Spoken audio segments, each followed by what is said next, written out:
What a great day to be a gamer, right? Steam Machine, the highly anticipated Steam console that plays Steam games, cost $1,000 for the cheapest model. Yes, $1,000. The machine is great, but for that price, we have AI to thank for it. Thank you, AI companies hoarding out all the hardware for everyone to get screwed with the price, as if Indonesian economy isn't terrible enough for me. In another gaming is expensive news, Grand Theft Auto 6 is gonna cost a staggering $80 for the base game. $80. And there's no physical version of the game. There's only a digital version, and the physical version only contains the download code.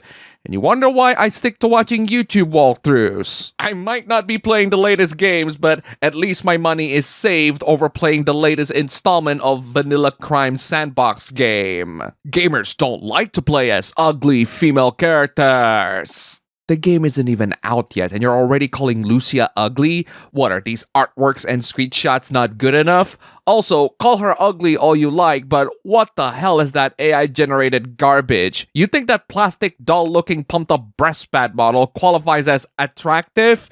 Someone is hallucinating, and it's certainly not the AI. I don't mind watching GTA 6 on YouTube just to catch up with what's going on. It's gonna be just a vanilla sandbox game anyway, and I've played almost all of them at this point. I don't care whether you watch or play the game, just know what you're talking about. The number of tourists that are populating the Resident Evil franchise is rather staggering. What did the chainsaw guy do to be this popular for a Resident Evil character? Excuse me? Resident Evil 4 is the most popular game in the franchise. It literally revolutionizes third-person shooters. It's the one game that introduced many to the Resident Evil series. It certainly did me. What makes you think the Chainsaw Man, Dr. Salvador, isn't iconic? The concept of Resident Evil 4 being the most iconic game. It is. It's the one game where the original and the remake are both critically acclaimed and sells incredibly well, despite being two radically different games. What are you on about? Resident Evil 2 is arguably more iconic. Arguably? So you're not even sure that it's definitely iconic? You just say that you can make the argument that it is. Well, Resident Evil 4 is arguably more iconic as well. What are your arguments? Introducing many legacy characters in the series like Leon, Claire, and Ada. Introducing legacy characters do not make the game iconic. Just because you love Resident Evil 2 more doesn't make it more iconic.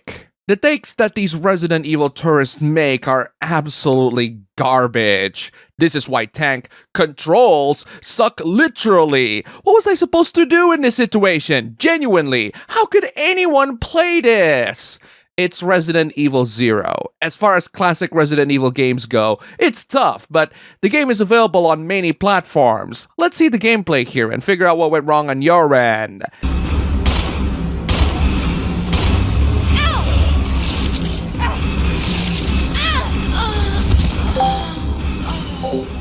Ah, I see what you're doing wrong here. You don't run away when you are surrounded by zombies. Run away from them. You don't have to kill them all. In fact, you most likely won't have enough resources to kill those zombies. It's a survival horror game, and you're not playing as someone who is an absolute badass killing zombies left and right. Not in this game, at least. Just by the way you play the game, it shows how clueless you are. This is why I say that just playing the game itself is not enough to become a fan. You need to understand the game, and this person clearly doesn't understand it. Of all the Resident Evil tourist discourse, this one is the weirdest. I watched a playthrough of Resident Evil 0, and tank controls were genuinely hard to watch. Hard to watch? Resident Evil 0 has some of the most beautiful and atmospheric environments in the series. If you think that it's hard to watch, the issue is on you. Can we also talk about how this game is low-key problematic? I'm sorry, what? It stigmatizes leeches and portrays them as a dangerous animal when they're actually really important in the ecosystem. The leeches are infected, you doofus. Why don't you do us all a favor and leave before the audience gets pissed off? Resident Evil 0 was the closest I got to straight up not finishing a Resident Evil game. Resident Evil 0, available on almost all platforms at this point, and you can't even finish it.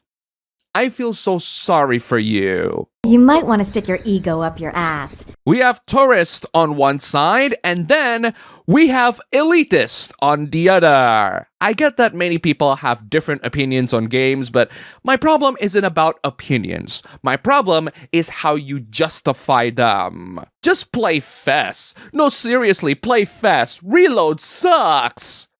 Okay. How does Reload sucks? The person you quote-tweeted just reposted the art styles of the older Persona 3. It's a matter of personal preference if you ask me. I think they're all excellent, but if you don't like it, why? Everything. Everything? Really? Reload sucks at every single thing. Please elaborate or get out. You did not play Persona 3 if you did not play either version on the PS2. Either version on the PS2? So, to understand Persona 3, you want people to play original Persona 3 and Persona 3 FES? Persona 3 FES is just Persona 3 with some additional content, some gameplay tweaks, and the answer. It's an updated re-release. It's mostly the same. You might as well just play FES. Or Portable. That's also an updated re-release with a female protagonist, but without the answer. That's not a huge loss in my opinion. And now, you're saying that the games are radically different? It would be obvious if you played the original, but I can list the most obvious things. Wow. This is your elaboration? This is incredibly weak. I'm expecting some genuine criticisms with reasonable insight, but I got blind hate instead. Alright then, keep on hating. For everyone else, if you've never played a high school sim Persona game, Reload will catch you up to speed just fine. Go play that. If you want to play a female protagonist, Portable is also out. I'm not a Persona 3 fan, I'm more of a Persona 4 fan. I played the original, I played Golden. When Revival comes out, I'll be there judging it too. Moving on from gaming, let's talk about adult content and religious people going against it. I really don't understand why religious people love to shove their religions on people. The first Western nation to ban pornography will quickly become the most productive nation on the planet. Yeah, no. You really have to define what you mean as productive here. I do not see how the consumption of adult content decreases productivity. If anything, the production of adult content that results in a reasonable and taxable income is the definition of productive. And the outright ban of pornography results in a major destruction towards a profitable money-making industry. But I guess when you prioritize morals, you really don't care about the facts. This would save millions of marriages. Porn isn't even a major factor on why people divorce. This would save millions of children from having their innocence torn away. Children should not be watching adult content or be on the internet in general. Also, their innocence will be torn away anyway when they grow older. Deal with it. This would force men to get off their ass and do the work of courting a woman. That implies that the women want to be courted by a man. They do have autonomy too. A lot of them say that they don't need men. So we just don't court them. This would save millions of women from being exploited and trafficked. No, it will not save them. If anything, it will reduce options for women to be able to express themselves and make money for themselves. If you still think that the industry is only producing Hollywood-level 18-plus slop, you really should expand your horizons on the independently produced ones. There's literally no downside to banning pornography. There are loads, actually. Doing so in a Western country that doesn't ban adult content and regularly produces, distributes, and publishes adult content would result in a systemic and catastrophic collapse of the adult content market. That is an absolute fact, but I guess your morals take more priority than factual data. We can ban it, and by God we will. No, you can't do that on a Western country, but good luck trying. One of the motivations on banning adult content is misogyny, and one of the biggest complainers of misogyny is this dude. You might not remember who this guy is, but I do, and he keeps on making interesting commentaries. Sorry folks, but you're never gonna convince me that watching women being brutalized, tortured, or assaulted in increasingly grotesque ways on a big screen for 2 hours is somehow a deep critique of male entitlement and misogyny.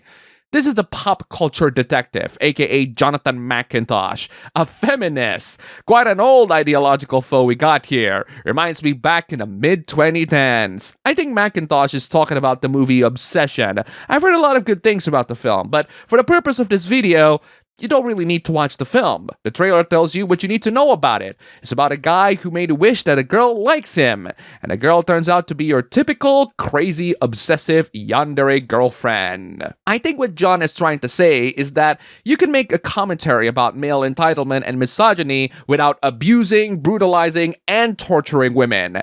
Yes, you can absolutely do that. This trope is called Entitled to Have You. Beauty and the Beast has Gaston, who thinks he deserves Belle. And that film isn't exactly brutal, or at least not to Belle. The Super Mario Bros. Movie has Bowser wanting and even singing Peach out loud. That film isn't exactly brutal either. The thing is, I'm not focused on what you say.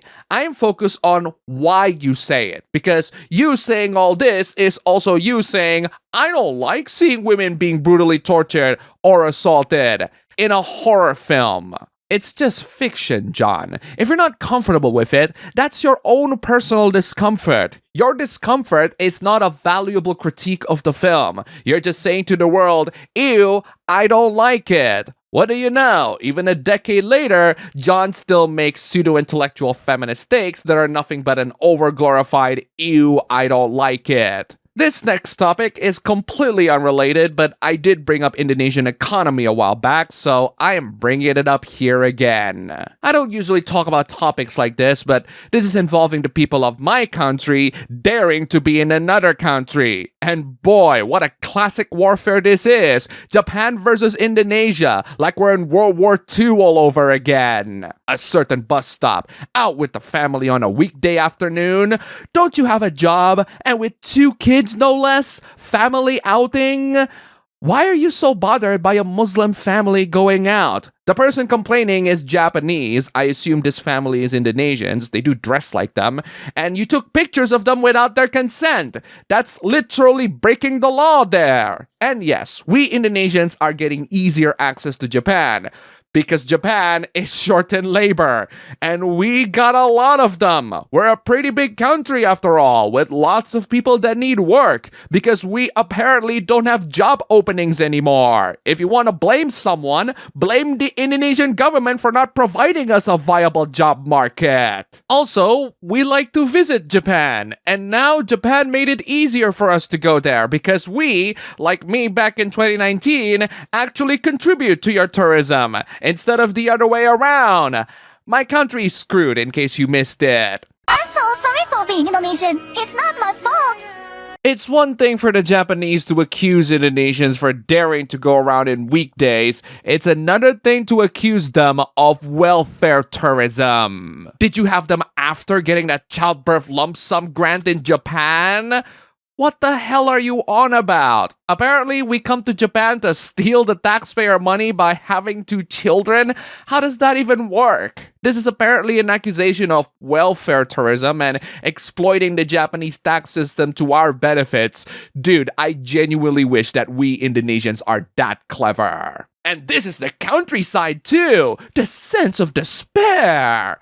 God forbid that you see Indonesians roaming around. I mean, they could have been having a holiday there for all we know. Just like I did back in 2019. Great times. God forbid that they have a holiday there, right? Why do they go out of their way to abandon their home country and bring their families to live in Japan when they have a homeland to return to? Because Japan needs our labor. They are in a labor shortage. You can look this up. And guess where they're getting their labor? here in Indonesia and many other countries in Asia. The reason why we go to your homeland is because your homeland needs us and pays us, and our homeland doesn't. Our workers are being squeezed and abused here. They're paid less, no insurance, no pensions, no benefits, no career progressions. And you wonder why we try to get out of this country or find work that pays us with genuine dollars online. Seriously, any donations on this channel are highly appreciated, as the value of it skyrockets and buying things gets way harder here. It's definitely hard to buy a Steam machine, that's for sure. And that's all for the video today. Here's a cat. Huge thanks to all the wonderful sponsors this week. You're all fantastic. Don't forget to check out my previous videos here. Click the like button, comment, subscribe, join the YouTube membership, leave some tips, just $1 down below. And thanks for watching.